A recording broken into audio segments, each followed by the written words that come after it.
What's up, guys? So we've all had that experience where we get on the phone, we get on Zoom, we close a business owner, we close a customer, and a couple hours later, maybe it's the next day, something happens, and we get the phone call, the dreaded phone call from the customer that says, "Hey, Nick, thanks for your time yesterday. I hate to be that guy, I hate to be that girl, but such and such thing happened and I'm gonna have to not do the deal, or we decided against it, or I just don't feel right about it," or whatever it may be.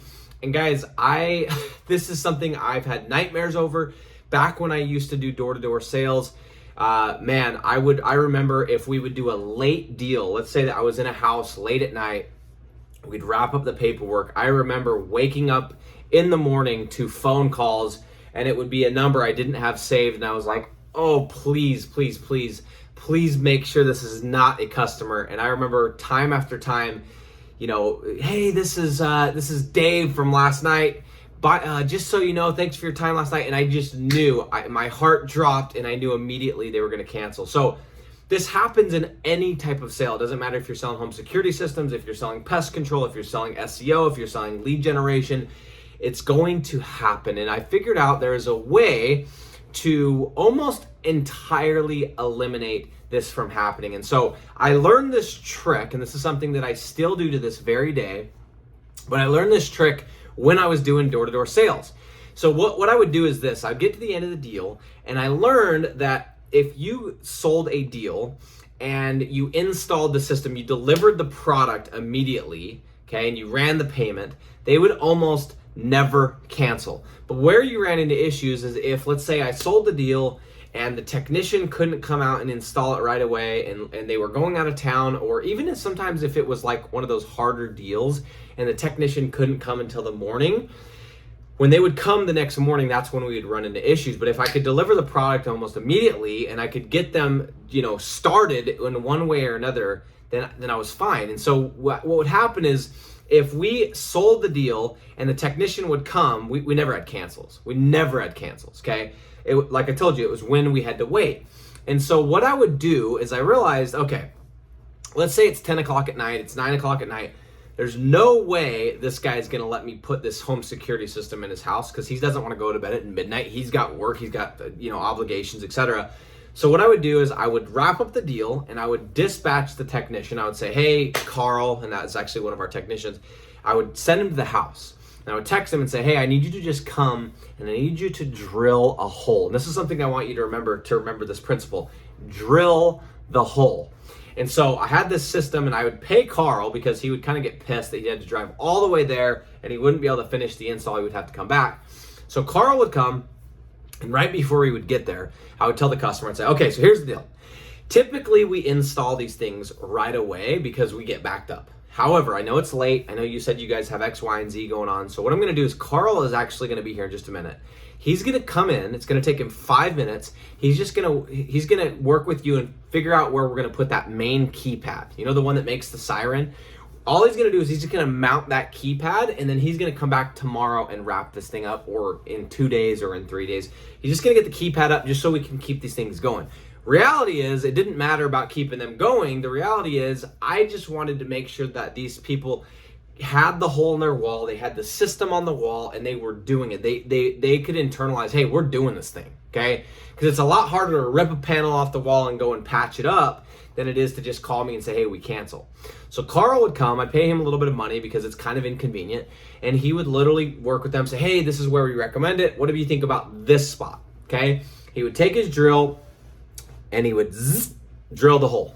And we would just mount the keypad. He wouldn't even necessarily wire it up with power. Sometimes he would, but we would just mount the keypad and set it there. That's it. It took him about, 15, 20 minutes tops, okay? And guys, I can remember one time in 4 years and hundreds and hundreds and hundreds of these systems that I sold. I do remember once, but out of all the times I did that, I only had one time where they canceled. Okay, so I went from having, maybe 3% of all the customers that I sold cancel to less than 0.001. Okay, and all I changed was I drilled the hole. What does that have to do with selling digital products? Because we're not drilling a hole, we're not going to deliver the product immediately. And if we're selling SEO or we're selling websites or we're selling lead generation or rank and rent, what we talk about on this channel, we can't really just deliver the product immediately because it's a service we're providing, right? So here's my equivalent of drilling the hole. If I get to the end of a deal and the customer's like, hey, that sounds great, blah, blah, blah, blah, blah, I gotta rush out the door. Or, hey man, this sounds awesome. Can I start on Friday? Can I pay you on Friday? Whatever it is, right? Because they're waiting for a credit card, their wallet's not there, whatever. There's all these different excuses. And what I've realized is most often these are just excuses for them not to make a decision. My equivalent of drilling the hole is I literally just say to them this. I said, hey, that's cool. If you don't have the money right this moment to pay me the $1,000, I first ask, hey, let's just do this weekly. Let's do $250 a week so we can just run the $250 right now and get you going. If they still don't have that, first of all, that might be a red flag, but let's just say there's some weird scenario. They had to pay for all their materials or whatever, right? I've learned that if you do what I'm about to share, you will eliminate almost all of your cancellations, okay? What I'll tell them is I'll say, hey, let's do this. Okay, I know you said you're good to go. You want to start on Friday. That's cool. But just so that I don't waste my time and you don't waste your time, I'm going to send you an invoice for $100. I know that it's $1,000 for the first month, but let me send you an invoice for $100 or $250 or $150 or something. And I don't say something, but I tell them an amount. Say $200. I'm going to send you a $200 invoice. I'm just going to have you pay it. We're not going to start till next Friday or Wednesday or in 3 days, but let me send you the invoice for $200 so I know you're good to go. And then on Friday or next Monday or whenever we're gonna start, I'll send you the invoice for the remaining $800 and we'll shake and bake.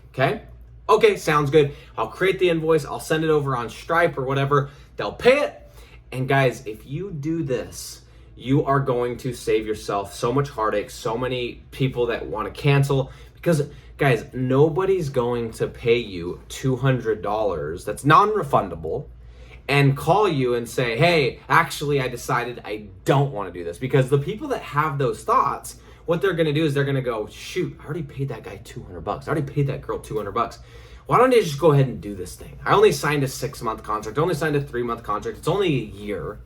Why don't I just go ahead and do this instead of wasting the $200? I already spent it. Why don't I just go ahead and do this? So guys, if you want to drill the hole and you want to ensure that the business owner or the customer you're dealing with isn't going to change their mind, isn't going to cancel, isn't going to call you tomorrow morning or in a week or whenever and say, hey, Nick, appreciate you, but drill the hole. Send them an invoice, guys, and the more the better. But I have sent, in fact, I did this literally about a week ago. In fact, it was a week ago. It was last Monday, so it was 8 days ago. I had somebody, they wanted to do the deal. They're like, dude, I get paid Friday. How do we do this? I said, let me send you an invoice. And I was like, let me send you a $200 invoice. They're like, I don't have $200. And I'm like, okay, well, what do you have? And they literally paid me a $50. I sent them a $50 invoice. They paid the $50. And a week later, they paid me the $250 that they needed to get started, and then they paid and we're good to go, okay? But I'm telling you guys, if you don't do this, you're gonna be dealing with cancellation after cancellation after cancellation, and the easiest way to remember this principle is drill the hole, collect some kind of payment so you can get the card on file. And guys, don't take the freaking PayPal, don't take the Venmo, get a card on file for $50 or whatever, so you do have the card on file, and they are going to do the deal. If you don't do this, get ready to deal with cancellations, get ready to deal with heartbreak, and that is one of the hardest part about sales. But if you want to eliminate these, drill the hole.